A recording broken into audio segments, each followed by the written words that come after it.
दोस्तों राहुल गांधी को बहुत बड़ी राहत मिल गई है इलाहाबाद हाईकोर्ट से। वहीं केंद्र सरकार अब सवालों के घेरे में खड़ी हो गई है। केंद्र सरकार की जो मंशा थी वो अब साफ झलकने लगी है। हुआ क्या है, चलिए विस्तार से बताते हैं।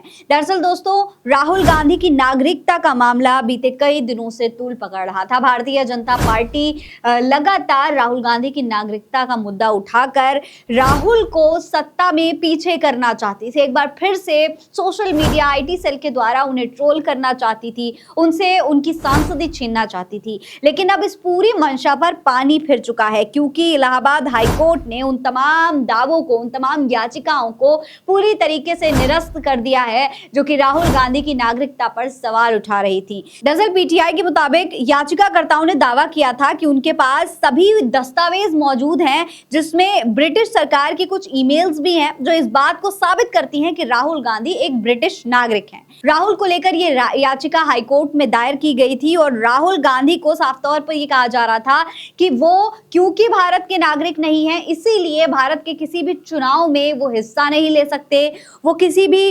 राजनीतिक पद पर नहीं हो सकते। इसी के चलते लगातार केंद्र सरकार से सवाल भी पूछे जा रहे थे। सीबीआई से मांग की गई थी कि वो इस मामले पर जांच करवाए।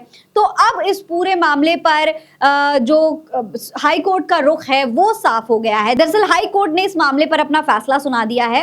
हाई कोर्ट ने ये जो याचिकाएं थी वो पूरी तरीके से निरस्त कर दी हैं। देखिए खबर में साफ तौर पर लिखा गया है कि केंद्र सरकार को 10 दिन का समय देते हुए एक स्पष्ट रिपोर्ट की मांग की गई थी, जिसमें सरकार को बताना था कि राहुल गांधी भारतीय नागरिक हैं या फिर नहीं हैं। इसी को लेकर कहा गया है कि इलाहाबाद हाईकोर्ट लखनऊ बेंच ने राहुल गांधी को बड़ी राहत देते हुए उनकी नागरिकता को चुनौती देने वाली याचिका को निरस्त कर दिया है। हालांकि हाईकोर्ट ने इस फैसले के साथ ही यात्री एस विघ्नेश शिशिर को एक खास छूट दी है। कोर्ट ने कहा है कि वो इस मामले में अन्य विधिक वैकल्पिक उपाय अपना सकते हैं। तो साफ तौर पर उन्होंने जो याचिका की थी उसे निरस्त कर दिया गया है, लेकिन अगर वो चाहें तो इस मामले को लेकर आगे जांच करवा सकते हैं, इतनी छूट दे दी गई है। हालांकि फिलहाल के लिए दोस्तों ये बात तो साफ हो गई है कि राहुल गांधी को कहीं ना कहीं फंसाने की कोशिश की जा रही थी। उनकी नागरिकता पर सवाल उठाकर उनको टारगेट करने की कोशिश की जा रही थी, उनसे उनकी राजनीतिक पद छीनने की कोशिश की जा रही थी, जो कि फिलहाल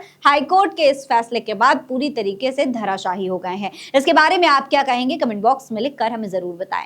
इस खबर में इतना ही। ये खबर आप एमएफ न्यूज पर देख रहे हैं। नमस्कार।